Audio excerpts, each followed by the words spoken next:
आज हम लोग करेंगे क्वेश्चन नंबर 3, जिसमें क्वेश्चन में कहा गया है कि particle is found to be rest when seen from a frame S1 and moving with constant velocity when seen from another frame S2. Mark out the possible option. Both the frame are inertial, both the frame are non-inertial.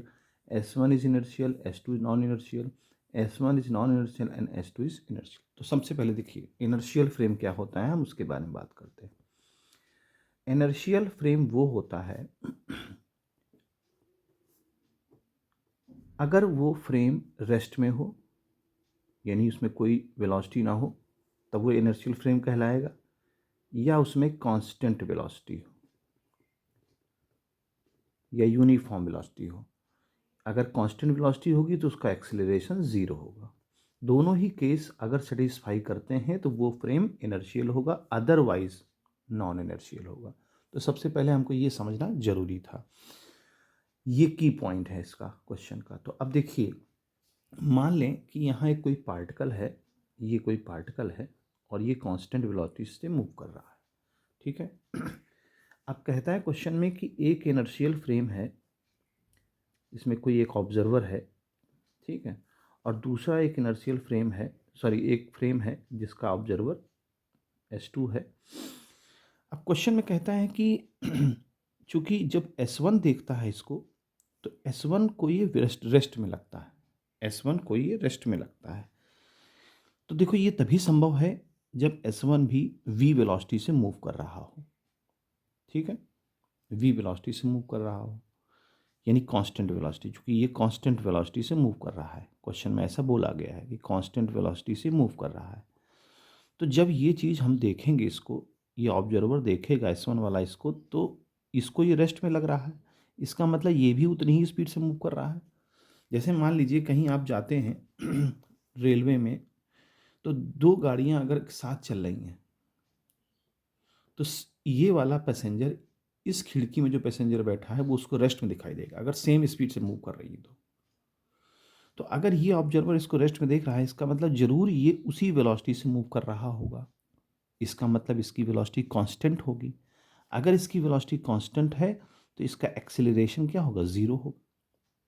ठीक बात, ये बात confirm हो गई कि इसका acceleration zero है. तो ये कौन सा फ्रेम बन गया, इनर्शियल फ्रेम बन गया. ये तो तय हो गया कि इनर्शियल फ्रेम है S1. ठीक है, ओके. अब S2 की बात करते हैं. अगर S2 को ये v वेलोसिटी से, कांस्टेंट वेलोसिटी से चलता दिख रहा है, इसका मतलब S2 रेस्ट में होगा. भाई जैसे आप खड़े हैं और कोई चीज़ निकल रही है आपके आंखों के सामने से कांस्टेंट वेलोसिटी से, इसका मतलब आप रेस्ट में होंगे. ये संभावना है कि आप रेस्ट में हो सकते हैं. तो इन संभावनाओं से जो S1 और S2 है, वो दोनों ही इनर्शियल फ्रेम होंगे. ना तो इसमें एक्सेलरेशन है और ना ही इसमें एक्सेलरेशन. मैंने पहले लिखा कि इनर्शियल के लिए आपका रेस्ट में होना ज़रूरी है या आपका एक्सेलरेशन जीरो होना ज़रूरी है. तो ये पहला जो केस है, पहले केस में बोथ आर इनर्शियल फ्रेम. ये हमारी बात सही हो गई. अच्छा, अब दूसरा सीन देखते हैं, दूसरा केस देखते हैं. यही पार्टिकल v वेलोसिटी से मूव कर रहा है.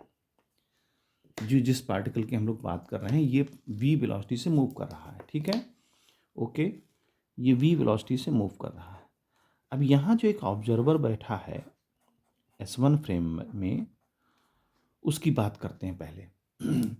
अगर ये v वेलोसिटी से मूव कर रहा है, ठीक है, तो हो सकता है कि इसकी वेलोसिटी में चेंज आ रहा हो. भाई इसको ये लग रहा है कि कांस्टेंट वेलोसिटी से, हो सकता है इसमें एक्सेलरेशन जो बन रहा है और जो इसमें एक्सेलरेशन बन रहा है वो सेम बन रहा हो. मान लीजिए इसका एक्सेलरेशन 1 मीटर पर सेकंड स्क्वायर है, तो इसका भी एक्सेलरेशन अगर 1 मीटर पर सेकंड स्क्वायर है, तब भी S1 इसको रेस्ट में ही देखेगा. कि भाई अगर दो गाड़ियाँ एक साथ चल रही हैं और कांस्टेंट स्पीड से न चल करके एक्सेलरेशन से चल रही, दोनों एक साथ बराबर बराबर, हर एक सेकंड उनकी स्पीड बन चेंज हो रही है, तब भी ये वाला पैसेंजर इसको कैसा दिखेगा, रेस्ट में ही दिखेगा. तो यहाँ पर ये संभावना है कि जो एक्सेलरेशन इस पार्टिकल का है, वही एक्सेलरेशन इस ऑब्जर्वर S1 का भी होना चाहिए. तो अगर इसमें एक्सेलरेशन है तो ये कैसा हो गया, नॉन इनर्शियल. ये बात हमारी तय हो गई कि ये नॉन इनर्शियल हो सकता है. ठीक, अब आ जाइए S2 की बारी है. S2 जो फ्रेम है हमारा, S2 फ्रेम इसको क्या देखता है कि ये कांस्टेंट वेलोसिटी से मूव कर रहा है ये पार्टिकल, ठीक है। तो यहाँ पर ये संभावना है कि चूंकि ये कांस्टेंट वेलोसिटी से दिख रहा है इसको, जैसे मान लीजिए हम यहाँ खड़े हैं, सपोज जैसे हम यहाँ खड़े हैं, ठीक है, और हम ये खड़े खड़े देख रहे हैं कोई पार्टिकल हमको कांस्टेंट वेलोसिटी से चलता दिख रहा है। तो ये भी संभव है कि ये जो पर्सन है ये किसी ऐसे जगह पर बैठा है या ऐसी जगह पर खड़ा है जो कि इसकी जो ये जो फ्रेम है ना, ये भी एक पर्टिकुलर एक्सेलरेशन से मूव कर रहा हो। समझ रहे हैं मेरी बात को? ये भी एक पर्टिकुलर एक्सेलरेशन से मूव कर रहा हो, तभी ये वाला ऑब्जर्वर इसको कांस्टेंट वेलोसिटी से देख पा रहा है। अदरवाइज इसको तो, अगर ये रेस्ट में रहेगा, सपोज एक मिनट मान लेंगे रेस्ट में रहेगा, और ये कांस्टेंट, चूंकि पहले दूसरे केस में हमने इसको बोल दिया है कि ये एक्सेलरेशन चल रहा है, तो अगर ये रेस्ट में है S2 वाला, तो इसको जो है बहुत तेज़ी से चलता हुआ दिखेगा, क्योंकि इसमें एक्सेलरेशन है, हम पहले ही बता चुके हैं पार्टिकल में एक्सेलरेशन, बहुत तेज़ी से निकलेगा इसके सामने से, अगर हम ये रेस्ट में मान रहे हैं। लेकिन ये तब संभव है कि चूंकि क्वेश्चन में कहता है कि ये कांस्टेंट वेलोसिटी से इसको मूव करता दिख रहा है, तो इसका मतलब ये जहाँ पर बैठा है या जहाँ पर खड़ा है वो फ्रेम भी एक एक्सेलरेशन से मूव कर रहा है। जब एक्सेलरेशन से मूव कर रहा है तभी ये इसको कांस्टेंट वेलोसिटी से देख पा रहा है।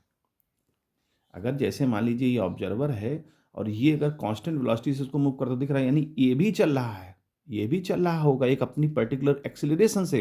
अब कुछ भी हो एक्सेलरेशन वो नहीं पता, लेकिन इसके हिसाब से ये उतना ही एक्सेलरेशन ये भी बना पा रहा होगा, तभी इसको कांस्टेंट स्पीड से दिख रहा है।